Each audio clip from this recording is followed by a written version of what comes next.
నమస్కారం LJ news కి స్వాగతం. హెడ్లైన్ చూద్దాం. రుణమాఫీ వర్తించిన రైతులకు గుడ్ న్యూస్. వివరాల నమోదుకు యాప్, రేపటి నుంచి సర్వే.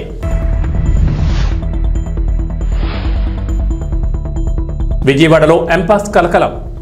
డిఎంఎన్హెచ్ఓ క్లారిటీ, జీజీహెచ్లో ప్రత్యేకంగా వార్డుల ఏర్పాటు.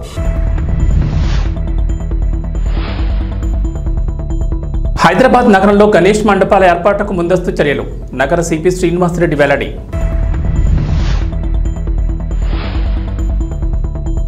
తెలంగాణకు రెయిన్ అలర్ట్. నేడు పలు జిల్లాల్లో భారీ వర్షాలు, ఎల్లో అలర్ట్ జారీ. తెలంగాణ ప్రభుత్వం 2 లక్షల రైతు రుణమాఫీ పథకం అమలు చేసిన సంగతి తెలిసిందే. మొత్తం 3 విడతల్లో రైతుల ఖాతాల్లో డబ్బులు జమ చేశారు. మొత్తం 31,000 కోట్లు రైతుల అకౌంట్లలో జమ చేసినట్లు సర్కార్ వెల్లడించింది. అయితే కొందరు రైతులకు అర్హతలున్న రుణమాఫీ వర్తించలేదు. రేషన్ కార్డు లేకపోవడం, ఆధార్ కార్డులో తప్పులు, పట్టాదారు పాస్ పుస్తకంలోని పేరుతో సరిపోలకపోవడం వంటి కారణాలతో వారికి రుణమాఫీ కాలేదు. దీంతో ఆయా రైతులు ఆందోళన వ్యక్తం చేస్తున్నారు. ఈ నేపథ్యంలో అటువంటి రైతులకు రైతు రుణమాఫీ వర్తించేలా ప్రభుత్వం కీలక నిర్ణయం తీసుకుంది. ఆయా రైతుల వివరాల నమోదుకు రైతు భరోసా పంట రుణమాఫీ యాప్ను తెలంగాణ వ్యవసాయ శాఖ రూపొందించింది. ఈ యాప్ను ఇప్పటికే అన్ని జిల్లాల వ్యవసాయ అధికారులు, డివిజన్, మండల స్థాయిలోని వ్యవసాయ విస్తరణాధికారులకు పంపించింది. వారు రుణమాఫీ వర్తించిన రైతుల సమాచారం తెలుసుకుని యాప్లో నమోదు చేయాలని ప్రభుత్వం మార్గదర్శకాలు జారీ చేసింది. రేపటి నుంచి ఈ సర్వే ద్వారా యాప్లో వివరాల నమోదు ప్రక్రియ ప్రారంభమవుతుందని అధికారులు తెలిపారు. మన దేశంలో ప్రతి ఏడాది గణేష్ నవరాత్రి ఉత్సవాలు ఘనంగా నిర్వహిస్తారు. పల్లె పట్టణం అనే తేడా లేకుండా గల్లీ గల్లీలో గణనాథుడు కొలువు తీరుతాడు. ఈ ఉత్సవాల్లో ముఖ్యంగా యువత ఎక్కువగా పాల్గొంటారు. చందాలు పోగేసి మరీ గణేశుడికి మండపాలు ఏర్పాటు చేస్తారు. 9 రోజుల పాటు ఘనంగా పూజలు చేసి గణపయ్యను గంగమ్మ ఒడికి చేరుస్తారు. ఈ ఏడాది సెప్టెంబర్ 7న వినాయక చవితి ఉత్సవాలు ప్రారంభం కానున్నాయి. అదే నెల 17న మహానిమజ్జన ఊరేగింపు కార్యక్రమాలు ఉంటాయి. అయితే గణేష్ మండపాలు ఏర్పాటు చేయాలంటే కొన్ని రూల్స్ ఖచ్చితంగా పాటించాల్సి ఉంటుంది. ప్రభుత్వం నుంచి ఖచ్చితంగా అనుమతి తీసుకోవాలి. ఈ మేరకు నిర్వాహకులు నిబంధనలు పాటించాలని హైదరాబాద్ నగర పోలీస్ కమిషనర్ కొత్తకోట శ్రీనివాసరెడ్డి ఒక ప్రకటన విడుదల చేశారు. శాంతి భద్రతలకు ఎలాంటి విఘాతం కలగకుండా సహకరించాలని నిర్వాహకులు, ఉత్సవ కమిటీలను సిపి కోరారు. ప్రస్తుతం తెలంగాణలో ఎన్ కన్వెన్షన్ సెంటర్ కూల్చివేయడం హాట్ టాపిక్ గా మారింది. మీడియా, సోషల్ మీడియా ఎక్కడ చూసినా ఇప్పుడు ఇవే వార్తలు దర్శనమిస్తున్నాయి. తుమ్మిడికుంట చెరువును ఆక్రమించి అక్కినేని నాగార్జున ఎన్ కన్వెన్షన్ సెంటర్ను నిర్మించారని హైడ్రా అధికారులు కూల్చివేయగా, అయితే ఆ స్థలాన్ని ఆక్రమించలేదని నాగార్జున చెబుతున్నారు. అంతేకాకుండా ఈ విషయం రాజకీయంగా కూడా తీవ్ర సంచలనంగా మారింది. ప్రభుత్వ కార్యాలయాలు, అధికార పార్టీకి చెందిన నేతల నిర్మాణాలు కూడా కూల్చివేస్తారా అంటూ ప్రతిపక్ష పార్టీలు తీవ్ర విమర్శలు గుప్పిస్తున్నారు. ఈ క్రమంలోనే గత 2 రోజులుగా ఎన్ కన్వెన్షన్కు సంబంధించిన ఎన్నో వార్తలు చక్కట కొడుతున్నాయి. ఈ సందర్భంగా ఎన్ కన్వెన్షన్ విషయంలో వస్తున్న వదంతులు నమ్మొద్దంటూ అక్కినేని నాగార్జున అభిమానులు, శ్రేయోభిలాషులకు విజ్ఞప్తి చేశారు. ఎన్ కన్వెన్షన్ కూల్చివేత విషయంలో తాను హైకోర్టు వెలువరించే తీర్పు కట్టుబడి ఉంటానని ఈ సందర్భంగా నాగార్జున తెలిపారు. తీర్పు వెలువడే వరకు ఎలాంటి వదంతులు, అవాస్తవాలు నమ్మొద్దని ట్విట్టర్ వేదికగా విజ్ఞప్తి చేశారు. ఈ మేరకు ట్వీట్ చేసిన నాగార్జున, ప్రియమైన అభిమానులు, శ్రేయోభిలాషులకు ఎన్ కన్వెన్షన్కు సంబంధించి వస్తున్న వార్తల్లో వాస్తవాల కంటే ఊహాగానాలు ఎక్కువగా వినిపిస్తున్నాయి. పట్టాభూమిలోనే కన్వెన్షన్ నిర్మించాం, ఒక్క సెంటు కూడా ఆక్రమించలేదు. తుమ్మిడికుంట చెరువు ఆక్రమణ గురి కాలేదని special court AP land grabbing act 24/2/2014న ఓ ఆర్డర్ SR 3943/2011 ద్వారా జడ్జిమెంట్ ఇచ్చింది.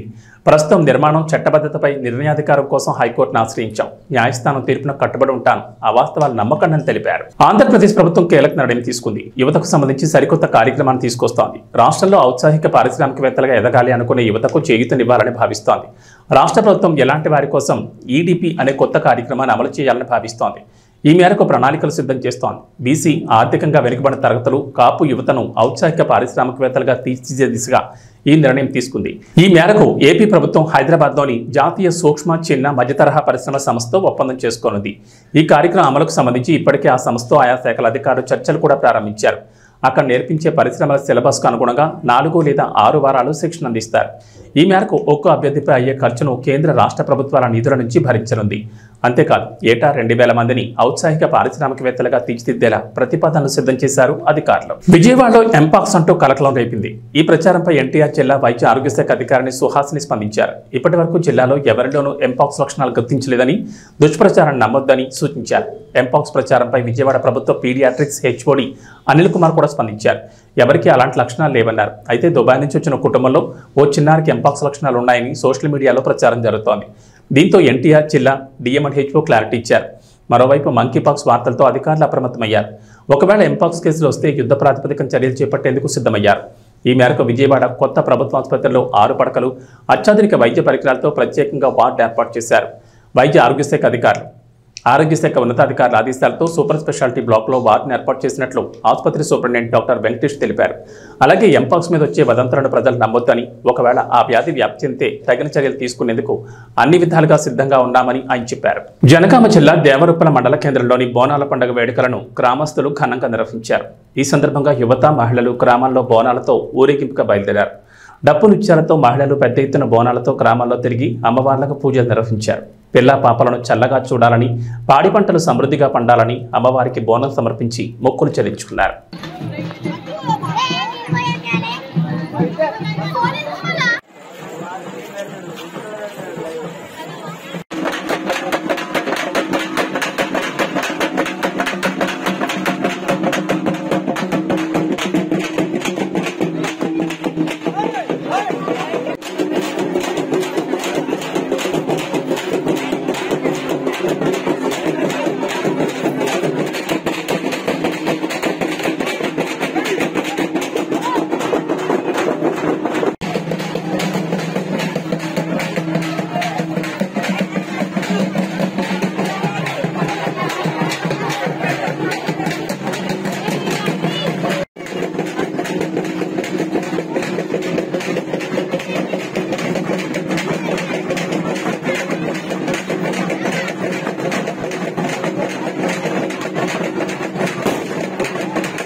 ముఖ్యమంత్రి రేవంత్ రెడ్డి తమ్ముడు తిరుపతి రెడ్డి కొడంగల్లో షాడో ఎమ్మెల్యేగా చలామణి అవుతున్నారని కొడంగల్ నియోజకవర్గానికి చెందిన రైతులు ఆరోపించారు. పచ్చని మా పంట పొలాల్లో ఫార్మా కంపెనీలు స్థాపించాలనే ప్రభుత్వం నిర్ణయాన్ని కొడంగల్ నియోజకవర్గ రైతులు వ్యతిరేకించారు.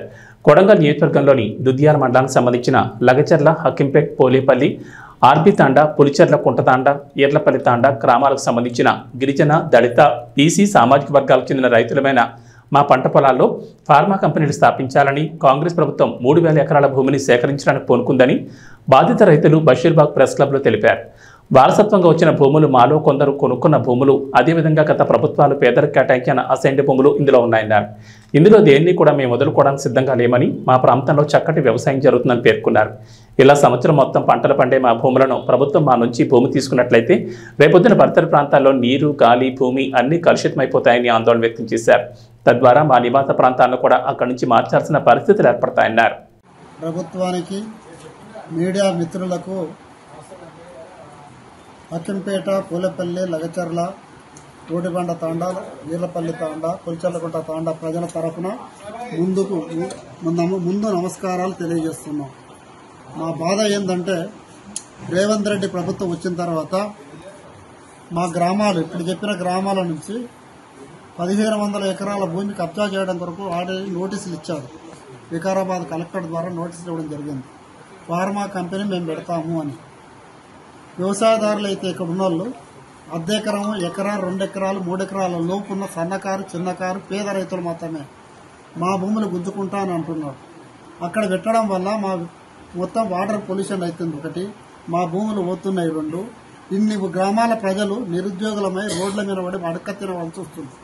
దయచేసి మేము మనవి చేసేది ఏంటంటే, మీకు ఆ ఫార్మా కంపెనీ మాకొద్దు. మీరు ఎక్కడన్నా ప్రభుత్వ భూమికి, అదే కొడంగల్ తాలూకాలో మైలారం దగ్గర 2000 ఎకరాలు, దుద్యాల, తొగపురం దగ్గర 7000 ఎకరాలు, మాకు తెలిసిన ఒకడికి ఇంకా తెలియని భూమి చాలా ఉంది. మీరు అక్కడ పెట్టుకోండి, అది ప్రభుత్వ భూమి, అక్కడ ఎలాంటి అబ్జెక్షన్లు లేవు, మౌనవి. ఈ భూములు గుంజుకొని నిరుద్యోగులుగా చేసి మీ వ్యవసాయ కూలీలుగా చేసి చేయవద్దని మీ అందరం మనవి. దీనివల్ల మాకు పొల్యూషన్ వస్తుంది, భూములు కోల్పోతాం. దీనికి అన్నిటికన్నా మేలు ఏంటంటే అక్కడ పండించే పంటలు మొత్తం మిల్లెట్లు, మినుములు, శనగలు, జొన్నలు, పచ్చజొన్నలు, కందులు, వరి, ఈ ధాన్యాలు పండించే పంటలు వ్యవసాయ భూములు. బంగారం లాంటి భూములు మేము వదులుకోదలుచుకోలేదు, మేము భూమికి ఇవ్వదలుచుకోలేదు.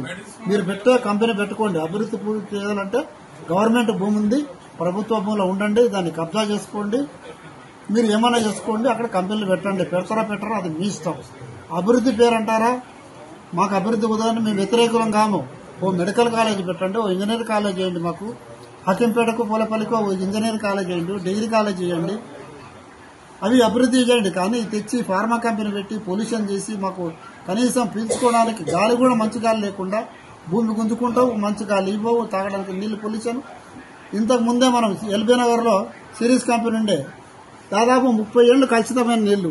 అట్లే నిన్న 3 రోజుల కింద 18 మంది చనిపోయారు ఫార్మా కంపెనీ వాళ్ళు ఆంధ్రాలో. అట్లా ఇక్కడ కూడా ఎన్నో అయినాయి చౌటుపల్లి దగ్గర ఉన్న ఫార్మా కంపెనీలు. అక్కడ నుంచి ఈ ఫార్మా కంపెనీలు వల్ల చెడే జరుగుతుంది కానీ మంచి జరుగుతలేదు. కాబట్టి మీ అందరితో ప్రభుత్వానికి విన్నవించకూడదు ఏంటంటే దయచేసి మా మీద కనికరించి మీకు ఓటేసినందుకు పుణ్యమా అని ఈ కార్యక్రమాన్ని మీరు ఏదైతే తలపెట్టినో ఫార్మా కంపెనీ, ఆ ఫార్మా కంపెనీ పెడదామన్న ఉద్దేశాన్ని విరమించుకోవాలని. మీరు ఎక్కడైనా పెట్టుకోండి, ప్రభుత్వ భూమి ఉంది అక్కడ పెట్టుకోండి, మమ్మల్ని బాధ పెట్టకండి, మీరు బాధపడకండి. మీ ద్వారా మేమంతా సుఖపడాలని మీకు ఓటేసి ముఖ్యమంత్రిని చేపించుకున్నాము. కానీ మీరు మాత్రం ఈ విధంగా బాధ పెట్టడం మాత్రం ఇది మీకు మీ విజ్ఞతగా వదిలేస్తున్నాం. దయచేసి ఎటువంటి పరిస్థితుల్లో మా భూముల జోలికి రాకండి. మేము భూములు ఎటువంటి పరిస్థితులు ఇవ్వడానికి వెళ్ళేమో, మేము దగ్గర రానియము. దేనికైనా సరే కోర్టుకు పోతాం, కంపెనీలు పెట్టనియ్యం, పెట్టినా మేము బతకనియ్యం, అది కూడా జరుగుతుంది. దయచేసి ప్రభుత్వానికి విన్నపం, మా భూముల జోలికి మీరు రాకండి, మేము మీ జోలికి మేము రాము. మీరు అభివృద్ధి చేయకున్నా చేసినా సరే మా బతుకు మమ్మల్ని బతకనియండి. మా బతుకు మేము బతుకుతున్నాం. ఎకరం 2 ఎకరాలు చూసుకొని ముసలో నుడి కూడా అంతా దాని మీద ఆధారపడి దాని ఆశతోటి తరతరాలుగా బతుకుతున్న భూమి అది. మీరు దయచేసి కలుషితం చేయవద్దని, మా దగ్గర ఫార్మా కంపెనీ తేవద్దని మీకు పాదాభివందనం చేస్తే ముఖ్యమంత్రి గారికి విన్నవించుకుంటున్నాం. శనివారం కలెక్టర్ కార్యాలయం మీకోసం సమావేశం జిల్లాలోని తహసీల్దార్లు, టీటీలు, సర్వేయర్లు, వివిధ శాఖల రెవెన్యూ అధికారులతో పీజీఆర్ఎస్ ఫిర్యాదులు, స్వచ్ఛ ఆఫీస్ రికార్డ్, కుల ధృవీకరణ పత్రాలు, అసైన్ ల్యాండ్స్, పట్టా ల్యాండ్స్, ఓల్డ్ ల్యాండ్స్, ఖరీఫ్ ధాన్యం కొనుగోళ్లు తదితర అంశాలపై సమీక్ష నిర్వహించారు. ఈ సందర్భంగా జిల్లా joint collector T Rahul Kumar Reddy మాట్లాడుతూ మీకోసం పీజీఆర్ఎస్లో అందిన ఫిర్యాదులను నాణ్యతతో త్వరితగతిన పరిష్కరించారన్నారు. ప్రభుత్వం మీకోసం ఫిర్యాదులపై ప్రత్యేక దృష్టి సారించడం జరిగిందని తెలిపారు. ప్రతి ఫిర్యాదును క్షుణ్ణంగా చదవడం, అర్జీదారుడు ఫిర్యాదును అందజేసే టైం సమయంలో చెప్పే విషయాలను శ్రద్ధగా వినడం చేయాలన్నారు. అవసరమైతే అర్జీదారులను పిలిపించుకుని ఎన్ని రోజుల్లో ఏ విధంగా సమస్యను పరిష్కరించడానికి వీలవుతుందో కూడా తెలియజేయాలన్నారు. స్వచ్ఛ ఆఫీస్ రికార్డ్స్ మెయింటెనెన్స్ బాగా ఉండాలన్నారు. రికార్డు రూముల్లో విద్యుత్ షార్ట్ సర్క్యూట్ జరగకుండా అన్ని విధాల జాగ్రత్తలు తీసుకోవాలని ఆయన సూచించారు. ఇప్పటికే జారీ చేసిన కుల ధృవీకరణ పత్రాలకు సంబంధించి క్షేత్రస్థాయిలో మచ్చుకు కొన్ని పరిశీలించి పూర్తి రికార్డులను సిద్ధం చేసి ఈ నెల 28 లోపుగా సమర్పించారన్నారు. ఏదైనా మార్పులు చేర్పులు ఉంటే సవరణకు జాబితాను పంపాలన్నారు. అసైన్ ల్యాండ్స్, నమూనా పట్టా ల్యాండ్స్, ఫ్రీ హోల్డ్ ల్యాండ్స్ గురించి చర్చించారు. జిల్లాలో ప్రభుత్వ భూములను మండలాల వారీగా గుర్తించి నివేదిక సిద్ధం చేయాలని ఆదేశించారు. ఈ సమావేశంలో జిల్లా రెవెన్యూ అధికారి J Udayabhaskararao, KRRC special deputy collector మరియు Tadepalligudem in charge RDO B Sivanarayana Reddy, Narsapuram RDO M Achyut Ambarish, collectorate land superintendent CH Ravikumar, మండల తహసీల్దార్లు, డీటీలు, సర్వేయర్లు, civil supply, land and registration అధికారులు తదితరులు పాల్గొన్నారు. ఇక్కడ ఏమైనా ఇంక్లూడ్ చేయకుండా ఇంకా ఏమైనా ఉంటే కూడా అది మీ ఆర్ఎస్ఆర్లో ఉంటే అది మీ దృష్టిలో తెలియాలి. ఈ విఆర్ఓస్ ఎవరు మీకు చెప్పుకున్నాం అంటే అది మీకు తప్పవుతుంది. మరి ఎట్టి పరిస్థితుల్లో మీరు ఆర్ఎస్ఆర్ వెరిఫై చేసి 22 వెరిఫై చేసి తెలిసిపోతుంది. మ్యాక్సిమం ఆర్ఎస్ఆర్ ఉన్నవి ఇప్పటికీ 22లో పెట్టుంటారు. 2 days back many minority communities have come and requested for burial grounds కానీ కమ్యూనిటీ హాల్స్కి కానీ ల్యాండ్ లేదని చెప్పేస్తాం డైరెక్ట్గా. అలా కాకుండా అసలు ముందు మన దగ్గర ఉన్న గవర్నమెంట్ ల్యాండ్ ఎంత ఉంది అనేది ప్రతి తహసీల్దార్కి తెలిసి ఉండాలి. మన జిల్లాలో ఇంత ఉందని చెప్పి మనం చెప్పగలగాలి. డెఫినెట్గా this government will look for developmental aspects. So గ్రామ సచివాలయ పరిధిలో, గ్రామ పంచాయతీ పరిధిలో కమ్యూనిటీ ఇన్ఫ్రాస్ట్రక్చర్కి ల్యాండ్స్ ఏమైనా ఉన్నాయని అడుగుతారు. Or for communal purposes like minority burial grounds కానీ కమ్యూనిటీ హాల్స్కి అడుగుతారు ఖచ్చితంగా. సో అప్పుడు మళ్ళీ హడావుడు లేకుండా ఇప్పుడే వెతికి పెట్టుకోండి. ఎన్ని రోజులు పడుతుంది? 1 వీక్ సరిపోతుందా?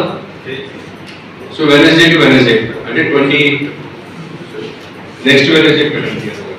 రెవెన్యూ విలేజ్ వారీగా ఏ సర్వే నెంబర్ ఎంత ఎక్స్టెంట్ ఉంది. If it is under encroachment then you have to remove that encroachment. ఏంటి అనేది ఇచ్చినారు.